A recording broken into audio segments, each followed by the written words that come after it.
بسم اللہ الرحمن الرحیم۔ السلام علیکم۔ یہ کاشانہ بصیرت کا چینل ہے اور آپ جو کتاب سماعت فرما رہے ہیں اس کا نام ہے اسرار نماز کی تجلی۔ مصنف ہیں حجت الاسلام محسن قراتی اور اس کا ترجمہ کیا ہے نثار احمد خان نے۔ Part number 14۔ بعض لوگ ایسے ہیں کہ جو امام جماعت کے نزدیکی افراد کے عیوب بھی امام کے حساب میں درج کرتے ہیں اور اس کو امام نہیں مانتے۔ کچھ افراد ایسے بھی ہیں کہ جو کسی نماز جماعت میں اپنی شرکت کو معاشرے میں پیش نماز کی تقویت کا باعث سمجھتے ہیں، اسی لیے وہ جماعت سے پرہیز کرتے ہیں۔ امام کے عادل نہ ہونے پر ان کے پاس کوئی دلیل نہیں ہوتی۔ بعض لوگ غرور کی بنا پر اس نماز جماعت میں شرکت نہیں کرنے کے لیے تیار ہوتے کہ جس کی امامت ایک جوان یا فقیر زادہ لیکن پاک اور امین اور لائق انسان کر رہا ہو۔ بعض تن پرور اور کاہل ہیں اور عبادت کے سلسلے میں سست بے ہمت ہیں اور نماز جماعت کو ایک فریضے کے بجائے بار سمجھتے ہیں اور لوگوں کے تان اور تانے سے مجبوراً کام چھوڑ کر نماز جماعت میں شرکت کرتے ہیں۔ کچھ ایسے ہیں کہ نماز جماعت میں طول کی وجہ سے مسجد میں نہیں آتے اور بعض ایسے ہیں کہ جن کو متولی یا مسجد کے دوسرے کارکنان کی لوگوں کی کارکردگی پسند نہیں آتی، لہٰذا وہ نماز جماعت میں نہیں آتے۔ یہ تھیں چند علتیں کہ جن کی بنا پر لوگ نماز جماعت میں نہیں آتے، جیسا کہ آپ نے ملاحظہ فرمایا۔ ان علتوں میں سے زیادہ تر ایسی ہیں کہ جنہیں اہمیت نہیں دی جا سکتی اور نہ انہیں قبول کیا جا سکتا ہے۔ اگر لوگوں کی دینی فکر و آگاہی کی سطح بلند ہو کر اس حد تک پہنچ جائے کہ وہ مذکورہ بالا علتوں کی ایک طرف رکھ دے اور خلوص و ہمدلی کے ساتھ منظم صفوں میں شرکت کریں اور جماعت کے عظیم ثواب کو مد نظر رکھیں، پیش نماز کی بد اخلاقیوں کو اس کی عدالت کے منافی نہ سمجھیں اور اس بابرکت و مثبت آثار والے اجتماع کے سلسلے میں صحیح طور پر سوچیں گے تو معلوم ہوگا کہ مسجدوں کی رونق بڑھ گئی اور مسجدوں کا سناٹا جماعت میں بدل گیا۔ البتہ پیش نماز کی علمی و اخلاقی صلاحیت، مساجد کا خوشگوار اور علمی ماحول جماعت میں شرکت کرنے والے خصوصاً جوانوں اور نوجوانوں سے اچھے برتاؤ اور احترام سے خاصی تعداد کو مسجد میں کھینچا جا سکتا ہے، بلکہ ملک کے تہذیبی اور تبلیغی تربیتی امور کے ذمہ داروں کی بھی شرکت اس کام میں بہت ضروری ہے۔ اگر ماں باپ، معلم، ماسٹر خود جماعت میں شرکت کرتے ہیں تو انہیں اپنے شاگردوں، بچوں کو بھی اپنے برابر میں کھڑا کرنا چاہیے یا اپنے ساتھ مسجد میں لے جائیں تو یہ فعل دوسروں کے لیے بھی تشویق کا باعث ہوگا۔ اگر مدرسے مسجد کے آس پاس بنائے جائیں تو طلبہ بآسانی نماز جماعت میں شرکت کر سکیں گے۔ مسافر کی نماز نماز واجبات کے درمیان بہت اہمیت کی حامل ہے۔ وہ کسی حال میں بھی انسان سے ساقط نہیں، یہاں تک کہ مسافرت، بیماری، میدان جنگ اور ڈوبتے وقت میں بھی ساقط نہیں۔ البتہ خاص شرائط کی بنا پر نماز کی مختلف صورتیں ہو جاتی ہیں لیکن ہمیشہ انسان پر واجب رہتی ہیں۔ ایک مسلمان کو سفر کے درمیان بھی اپنی نمازوں کی حفاظت کرنی چاہیے۔ ٹرین، بس، سردی، گرمی اور تنگ و عجلت کے وقت بھی میں نماز کو سبک کرنا شمار نہیں کیا جا سکتا اور اس کی ادائیگی سے چشم پوشی نہیں کرنی چاہیے۔ جس وقت بس یا ٹرین نماز یا فقط کھانے کے لیے رکے اس وقت میں جلدی سے نماز پڑھ لے اور اگر بس نہ رکے تو ڈرائیور سے کہہ کر رکوا لیجیے۔ نماز قصر کے شرائط۔ مسافر کو مسافرت میں راہ مسافرت میں 8 شرائط کے ساتھ 4 رکعتی نماز کو 2 رکعت نماز پڑھنا چاہیے۔ ان شرائط کی تفصیل کے لیے توضیح المسائل کا مطالعہ فرمائیں۔ شرط نمبر اول، سفر شرعی 8 فرسخ سے کم نہ ہو۔ دوم، اول مسافرت سے 8 فرسخ کا قصد رکھتا ہو۔ سوم، درمیانی راہ میں اپنے ارادے سے منصرف نہ ہوا ہو۔ چہارم، 8 فرسخ تک پہنچنے سے قبل اپنے وطن سے نہ گزرے ہوں یا کہیں 10 روز یا اس سے زیادہ رہنے کا قصد نہ رکھتا ہو۔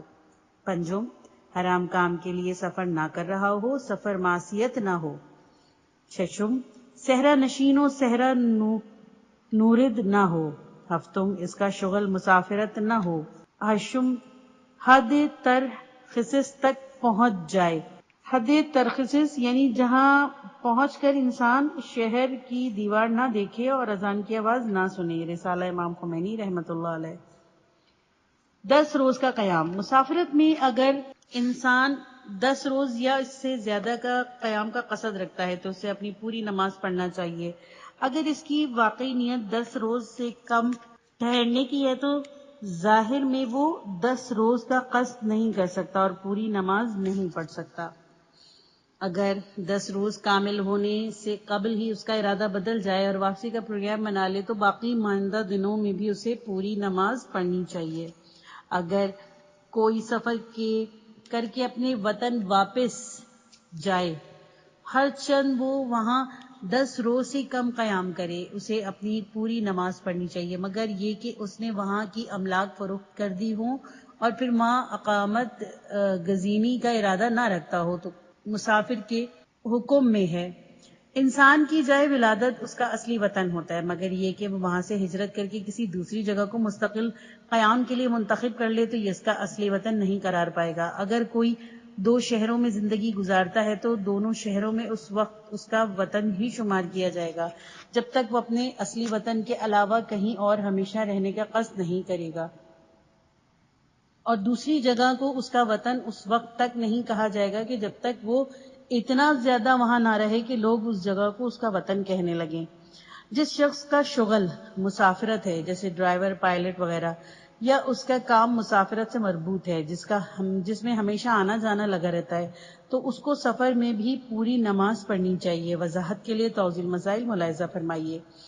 4 جگہوں پر مسافر کامل نماز پڑھ سکتا ہو اور قصر بھی. نمبر 1 مسجد الحرام. نمبر 2 مسجد نبوی. نمبر 3 مسجد کوفہ. نمبر 4 روضہ امام حسین علیہ السلام اور اس مسجد میں جو حرم سے متصل ہے.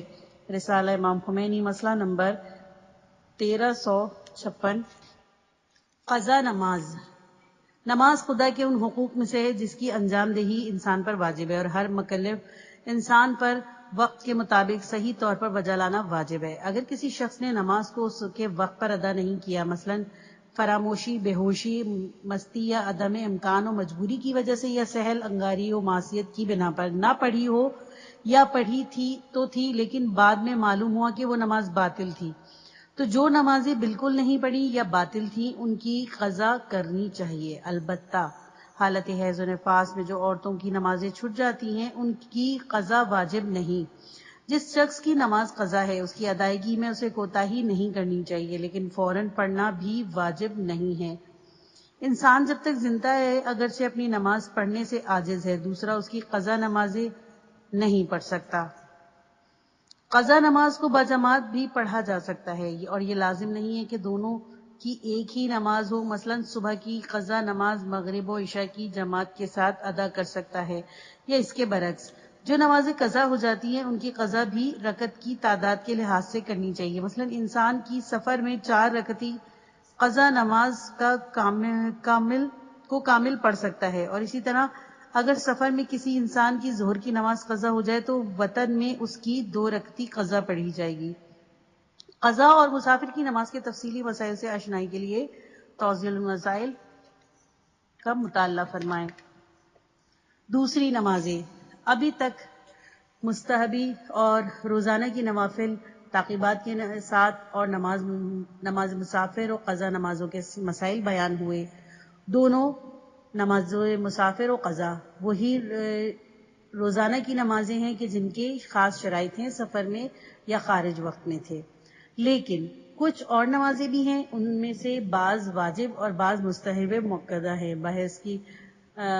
بحث نماز کی تکمیل کے لیے سرسری طور پر ہم انہیں بیان کرتے جائیں. نماز جمعہ. ہفتگی مراسم میں مسلمانوں کا ایک اجتماع نماز جمعہ کا ہے جو بہت اہمیت کا حامل ہے. یہ تنہا ایک عبادت ہی نہیں بلکہ مسلمانوں کے اتحاد اور شوکت و عظمت کا اسلام کا مظہر بھی ہے اور قرآن کے ماننے والوں کی آگاہی میں ترقی کا باعث ہے. اسی لیے اس کو نماز عبادی و سیاسی کہا جاتا ہے. نماز جمعہ کے بارے میں قرآن کریم کہتا ہے ترجمہ اے ایمان لانے والوں، جب تمہیں جمعے کے روز نماز کے لیے پکارا جائے تو یاد خدا کی طرف دوڑو اور خرید و فروخت کو چھوڑ دو۔ سورہ جمعہ آیت نمبر 9۔ نماز جمعہ کا طریقہ۔ امام زمانہ علیہ السلام کے غیبت میں نماز جمعہ واجب التخیری ہے۔ انسان چاہے نماز جمعہ پڑھے، خواہ وہ نماز ظہر ہو۔ نماز جمعہ 2 رکعت ہے اور باجماعت پڑھی جاتی ہے۔ نماز جمعہ سے قبل 2 خطبے واجب ہیں۔ خطیب کو ان میں تقویٰ کی تلقین کے علاوہ اجتماعی سیاسی مسائل بھی بیان کرنے چاہیے۔ نماز جمعہ کا وقت ابتدائے ظہر سے 1 گھنٹہ بعد تک ہے، اس سے زیادہ تاخیر صحیح نہیں۔ نماز جمعہ کم از کم 5 افراد کی موجودگی میں تشکیل پاتی ہے۔ 2 نمازوں کے درمیان 1 فرسخ سے کم فاصلہ نہ ہو۔ نماز جمعہ کے دونوں خطبوں کو سننا واجب ہے۔ بغیر کسی عذر کے نماز جمعہ میں شرکت نہ کرنا نفاق کی علامت ہے۔ بہتر ہے کہ امام جمعہ پہلی رکعت میں سورہ حمد کے بعد سورہ جمعہ اور دوسری رکعت میں سورہ منافقین پڑھیں۔ رسول خدا صلی اللہ علیہ وآلہ وسلم فرماتے ہیں، سورہ جمعہ میں مومنین کی عزت و سربلندی کا تذکرہ ہے، اسی لیے آپ صلی اللہ علیہ وآلہ وسلم نے مومنوں کی بشارت کے عنوان کے تحت اسے نماز جمعہ میں سنت قرار دیا ہے، اور سورہ منافقین میں منافقوں کی توبیع و تذلیل ہے، اسی لیے سورہ منافقین کو لازم قرار دیا ہے۔ میزان الحکمت جلد نمبر 5 صفحہ نمبر 426۔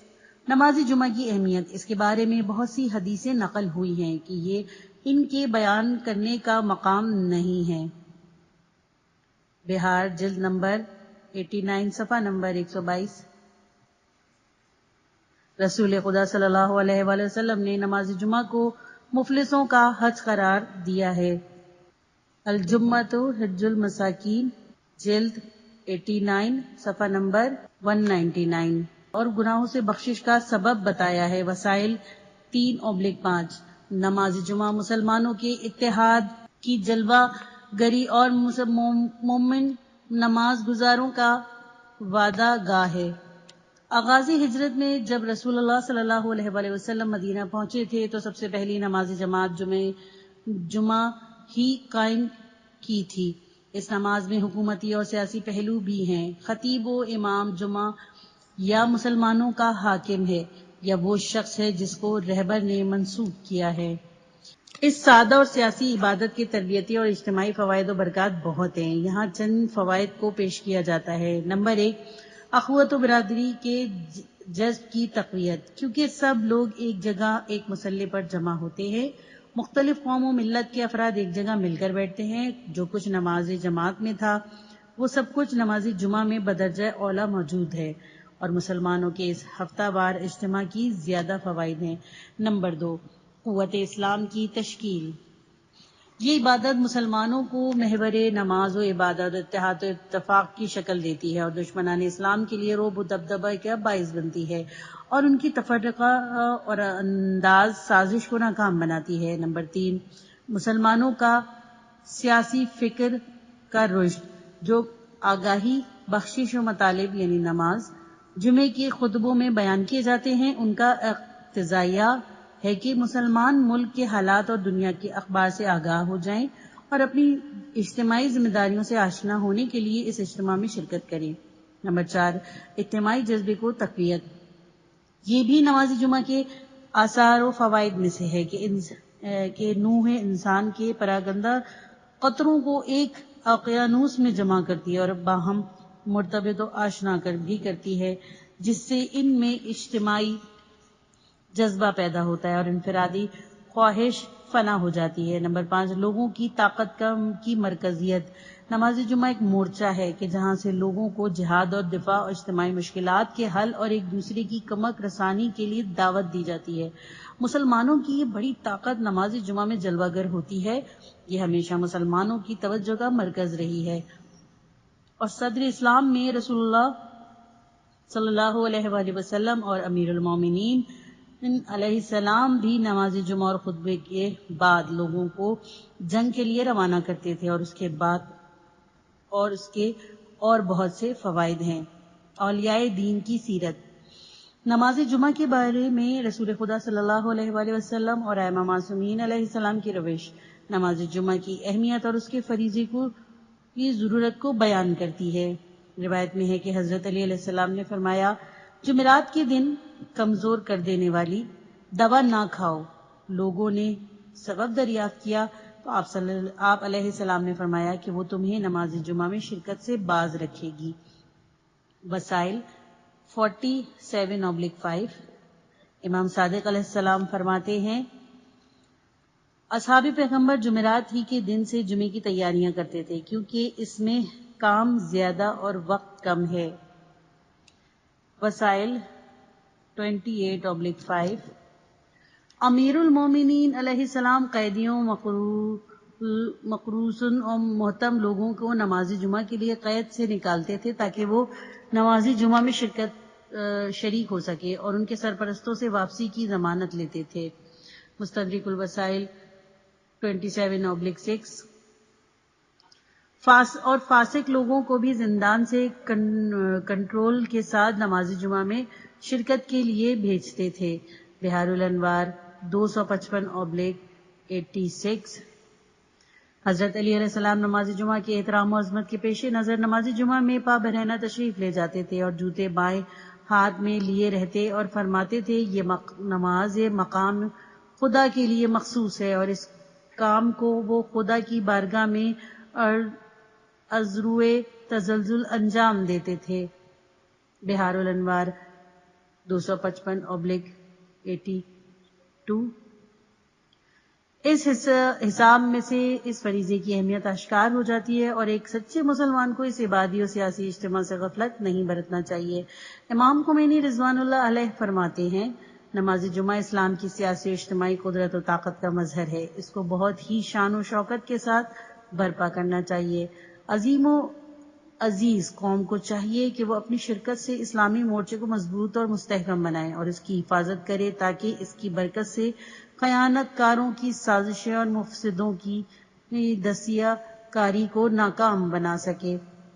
صحیفہ نور پیغام مورخہ 21/658 نماز عید اسلام کے اکثر تہوار اور مناسبات میں خدائے متعال کی طرف توجہ دلائی گئی ہے اور اسلام کے زیادہ مراسم انسان کو فکر و ہدایت میں خدا کی یاد کو زندہ رکھتے ہیں۔ اکثر تہوار و مراسم کے لیے مخصوص نمازیں دعائیں بیان ہوئی ہیں، من جملہ نماز عید بھی ہے۔ نماز عید 2 رکعتی نماز ہے جو عید فطر اور عید قربہ میں پڑھی جاتی ہے۔ تمام غیر اسلامی جشنوں اور عیدوں کے برخلاف جو غفلتوں سرانی اور شہوتوں سے لبریز ہوتے ہیں، اسلامی عید میں نماز، دعا، انفاق، صدقہ، غسل و طہارت وغیرہ ہیں۔ ہم دونوں عیدوں کی توضیح مختصر طور پر آپ کے سامنے پیش کرتے ہیں۔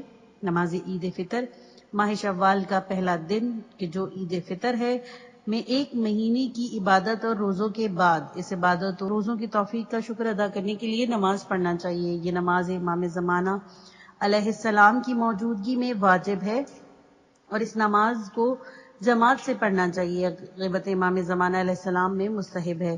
نماز عید فطر کا وقت طلوع آفتاب سے ظہر تک ہے، لیکن بہتر یہ ہے کہ چاشت کے وقت پڑھی جائے۔ پہلی رکعت میں حمد و سورہ کے بعد 5 تکبیریں کہے اور ہر تکبیر کے بعد 1 قنوت پڑھے۔ دوسری رکعت میں سورہ حمد کے بعد 4 تکبیریں کہے اور ہر تکبیر کے بعد قنوت لازم ہے۔ نماز عید فطر اپنی مخصوص اور روحانی تاثیر کی بنا پر دلوں کو خدا کی طرف متوجہ کرتی ہے اور دلوں میں توبہ و استغفار کا جذبہ پیدا کرتی ہے۔ مستحب ہے کہ انسان نماز سے پہلے غسل کرے، مخصوص دعائیں پڑھے اور نماز عید الفطر میدان و زیر آسمان پڑھے۔ امام رضا علیہ السلام فرماتے ہیں، خداوند عالم نے روز فطر کو اس لیے عید قرار دیا ہے تاکہ مسلمان کا ایک مجمع ہو جائے اور اس روز جمع ہو کر بارگاہ خداوند عالم میں اس کی نعمتوں اور منتوں کا شکر ادا کرے۔ پس وہ روز عید کا دن ہے، اجتماع عبادت مذکور رو رغبت کا دن ہے۔ وسائل 114/5 من لا یحضر 522/1 اس حدیث شریف میں نماز عید کا فلسفہ ذیل امور میں بیان ہوا ہے۔ نمبر 1 اجتماع، نمبر 2 زکوٰۃ و فقیری کی مدد، نمبر 3 خدا کی طرف رغبت و نیاز مندی، نمبر 4 درگاہ خدا بند اعلیٰ میں تضرع و زاری۔ یہ سب اس نماز اور عبادی مراسم کے بعد معنوی اور عرفانی بھی ہیں، اور ان میں لوگوں کے اجتماعی فوائد بھی ہیں۔ لوگ اس دن زکوٰۃ فطرہ نکال کر بے نوا اور حاجت مندوں کے لوگوں کو دیتے ہیں، اسی لیے یہ عید ایک لحاظ سے محروم لوگوں کا معاشی ذریعہ بھی ہے، اسی لیے اس کو عید فقراء بھی کہا جاتا ہے۔ اجتماعی اور سیاسی فوائد کے علاوہ ایک سالانہ عظیم اجتماع ہے کہ جو امت اسلامی کی عظمت و قدرت کا نشان ہے۔ ایک مرتبہ امام رضا علیہ السلام نماز عید کے لیے تشریف لے جا رہے تھے تو مامون ڈرا اور امام رضا علیہ السلام کو واپس بلا لیا۔ اس طرح سب سے پہلا جلوس شہید مفتہ رضی رحمۃ اللہ علیہ نے تہران میں نماز عید کے لیے بھی نکالا تھا۔ سب سے بہترین خدائی انعام، سب سے بہترین چیز جو اس نماز میں خداوند عالم سے طلب کی جاتی ہے وہ آمرزش و مغفرت اور طاعت کی قبولیت کے ذریعے اس کو مبارک قرار دینے کی دعا کی جاتی ہے، اور یہ بہترین انعام ہے کہ جو خدا نماز گزاروں اور روزے داروں کو عطا کرتا ہے۔ امام باقر علیہ السلام فرماتے ہیں، رسول خدا صلی اللہ علیہ وآلہ وسلم نے فرمایا، جب شوال کی پہلی تاریخ یعنی روز عید فطر آتا ہے تو خدا کی طرف سے ایک منادی ندا کرتا ہے، مومنو اپنے انعام کی طرف دوڑو۔ اس کے بعد امام باقر علیہ السلام نے جابر رضی اللہ عنہ کی طرف رخ کر کے فرمایا، اے جابر، خدا کے انعامات دنیا کے بادشاہوں کے انعام کی طرح نہیں ہوتے۔ آج انعام کا دن ہے۔ وسائل 140/5، من لا یوزر 511/1۔ عید فطر قیامت کا منظر۔ عید فطر کے تعمیری اور تربیتی فوائد میں سے یہ بھی ہے کہ لوگ اس اجتماع میں بے چھت کی مسجد میں دعا و نیاز مندانہ طریقوں سے حاضر ہوتے ہیں، اور انسان ذکر خدا اور قیامت کی یاد اور اپنے لیے رحمت خدا کی ضرورت کے ساتھ نماز میں مشغول ہوتا ہے اور قیامت کی منظر کشی کرتا ہے۔ اس روز قیامت کی یاد آوری کے لیے امیر المومنین علیہ السلام نے تاکید فرمائی ہے۔ روایت میں ہے کہ ایک مرتبہ عید الفطر میں حضرت علی علیہ السلام نے خطبہ دیتے ہوئے فرمایا، لوگوں، یہ روز وہ ہے جس میں نیک افراد جزا و ثواب پاتے ہیں اور بدکار اس روز خسارے میں رہتے ہیں۔ یہ دن روز قیامت سے بہت زیادہ مشابہت رکھتا ہے۔ نماز کے لیے تمہارا گھروں سے نکلنا تمہارے قبروں سے نکلنے کی یاد دلاتا ہے۔ عید گاہ میں توقف اور نماز کا انتظار کرنے سے روز قیامت خدا کے سامنے کھڑے رہنے کو یاد کرو، اور نماز کے بعد تم گھروں کی طرف پلٹنے سے اپنے اصلی گھر یعنی جنت یا جہنم کی طرف پلٹنے کو یاد کرو۔ وسائل 141 نمبر 5۔ امام مجتبیٰ علیہ السلام نے عید فطر کے روز کچھ جوانوں کو کھیلتے اور ہنستے دیکھا تو انہوں نے اپنے ساتھیوں سے فرمایا کہ خدا نے رمضان کو مقابلہ اور اپنی رحمت کے حصول کا مسابقہ قرار دیا کہ جس میں ایک گروہ تیز روی کے اور سرعت سے انعام حاصل کر لیتا ہے اور ایک گروہ پیچھے رہ جاتا ہے اور بازی ہار جاتا ہے۔ تعجب تو اس بات پر ہے کہ اس جزا و ثواب والے دن بھی لوگ ہنسنے اور کھیلنے میں مشغول ہیں۔ من لا یوزر، جلد اول، صفحہ نمبر 511۔ نماز عید قرباں۔ 10ویں ذی الحج روز عید قرباں، عید الاضحیٰ اور اسلامی عیدوں میں سے بڑی عید ہے۔ اس کے مخصوص اعمال و دعائیں ہیں۔ اس عید میں عید فطر کی طرح 2 رکعت نماز ہے، بالکل وہی نماز اور وہی وقت اور انہی شرائط کے ساتھ پڑھی جاتی ہے جو عید فطر میں تھے۔ عید فطر، عید قرباں دونوں میں نماز سے قبل اور عید قرباں میں نماز کے بعد 10 نمازوں تک کچھ تکبیریں بھی کہی جاتی ہیں، اور جو کہ سب کی سب خدا کی بزرگی، اس کی توحید و ستائش اور اس کی نعمت ہدایت کا شکریہ ہیں۔ اللہ اکبر، اللہ اکبر، لا الہ الا اللہ، واللہ اکبر، اللہ اکبر، والحمد للہ، اللہ اکبر، علی ما ہدانا۔ مفاتیح توضیح المسائل۔ جیسا کہ گزر چکا ہے کہ نماز عید کے قنوت میں دعائے اللہم اہل الکبریاء والعظمت کا پڑھنا بہتر ہے۔ یہ پوری دعائے مفاتیح الجناح اور رسالہ عملیہ میں منقول ہے۔ اس دعا میں ہم خداوند عالم کی عظمت و جبروت، عفو و رحمت و بخشش سے متعارف ہوتے ہیں اور اس عظیم روز کے حق و منزلت کے سبب جو کہ مسلمانوں کے عید اور پیغمبر و آل پیغمبر صلی اللہ علیہ وآلہ وسلم کا سرمایہ افتخار ہے، ہم خدا سے محمد و آل محمد علیہ السلام پر رحمت نازل کرنے اور اپنے لیے خیر و برکت کی دعا کرتے ہیں۔ اس دعا میں جو جملے بیان ہوئے ہیں وہ جامع ترین درخواست کی حیثیت رکھتے ہیں کہ جن کے ذریعے خدا سے حاجت طلب کی جا سکتی ہے۔ خدا کی بارگاہ میں ہم دعا کرتے ہیں، خدایا اس روز جس خیر و برکت سے تو نے محمد و آل محمد علیہ السلام کو سرفراز فرمایا، مجھے بھی ان سے سرفراز فرما، اور جس بدی کو تو نے اس روز محمد و آل محمد علیہ وعلیہ السلام صلوات و السلام سے دور کیا، اس سے مجھے بھی دور رکھ۔ خدایا میں تجھ سے ہر اس اچھی چیز کا سوال کرتا ہوں کہ جس کا صالح بندے سوال کرتے ہیں، اور ہر اس بدی سے میں تیری پناہ چاہتا ہوں کہ جس سے تیری مخلص بندے پناہ چاہتے ہیں۔ نماز عید رہبر کا حق ہے۔ اسلام میں جمعہ و عید کے مراسم حکومت حق اور اسلامی قیادت سے وابستہ ہیں، اور اگر ظالم و ستمگر کی حکومتیں انہیں اپنے مقاصد کے لیے استعمال کرتی ہیں تو غاصبانہ حرکت ہے۔ یہاں تک کہ نماز جمعہ و عید کی اقامت اور مراسم حج وغیرہ کے لیے افراد کا تعین اور انتخاب بھی حکومت حق اور ولی امر کے اختیار میں ہے۔ اس لحاظ سے ایسے امور کی باغ ڈور نااہلوں کے ہاتھ میں ہونا اہل بیت علیہ السلام کے لیے باعث رنج و غم ہے۔ امام باقر علیہ السلام ایک حدیث میں اس حقیقت کی طرف اشارہ کرتے ہیں، مسلمانوں کی کوئی عید فطر و عید قرباں ایسی نہیں کہ جس میں آل محمد علیہ السلام کے رنج و غم تازہ نہ ہوتے ہوں اور اس میں اضافہ نہ ہوتا ہو۔ لوگوں نے سوال کیا، یہ کیوں کر؟ آپ علیہ السلام نے فرمایا، اس لیے کہ اہل بیت دوسروں کے ہاتھوں میں اپنا حق دیکھتے ہیں۔ من لا یحضر، جلد نمبر اول، صفحہ نمبر 511۔ اور خاندان عصمت کے لیے اس سے بڑی اور کیا مظلومیت ہوگی کہ اسلامی عیدیں بھی ان کے لیے باعث رنج و الم اور ان کے حق کو ہڑپ کر لینے اور راہ امامت سے انحراف کی یاد تازہ کراتی ہے۔ نماز آیات۔ مادہ زمین و آسمان میں کچھ حادثات رونما ہوتے ہیں جو کہ عام طور پر وجود میں نہیں آتے، وہ کبھی انسان کو وحشت زدہ بھی کر دیتے ہیں اور کبھی جاہلوں اور غافلوں کے ذہن میں شرک آلودہ افکار بھی پیدا کرتے ہیں۔ یہاں ان کے اصلی عوامل و سبب پر توجہ دینا اور ذہنوں کو انحراف سے بچانا دینی فریضہ ہے۔ اسلام میں ایسے واقعات کے رونما ہونے پر خاص نماز واجب کی گئی ہے تاکہ لوگ اس پر توجہ رکھیں۔ جس نے اس دنیا کو پیدا کیا ہے، حادثات و تغیرات کا سبب خدا ہی کو سمجھے۔ اس نماز کو نماز آیات کہتے ہیں کیونکہ یہ حادثات کے وجود میں آنے سے پڑھی جاتی ہے، اور یہ حادثات و تغیرات خدا کی نشانیوں میں سے ہیں۔ توضیح المسائل میں مرقوم ہے کہ نماز آیات 4 چیزوں سے واجب ہوتی ہے: نمبر 1 سورج گرہن، نمبر 2 چاند گرہن، نمبر 3 زلزلہ، اور نمبر 4 سرخ و سیاہ وحشت اور آور اور ڈراؤنی آندھیوں کا چلنا کہ جس سے اکثر لوگ خوفزدہ ہو جائیں۔ اس کے بعض مسائل کی طرف اشارہ کیا جائے گا۔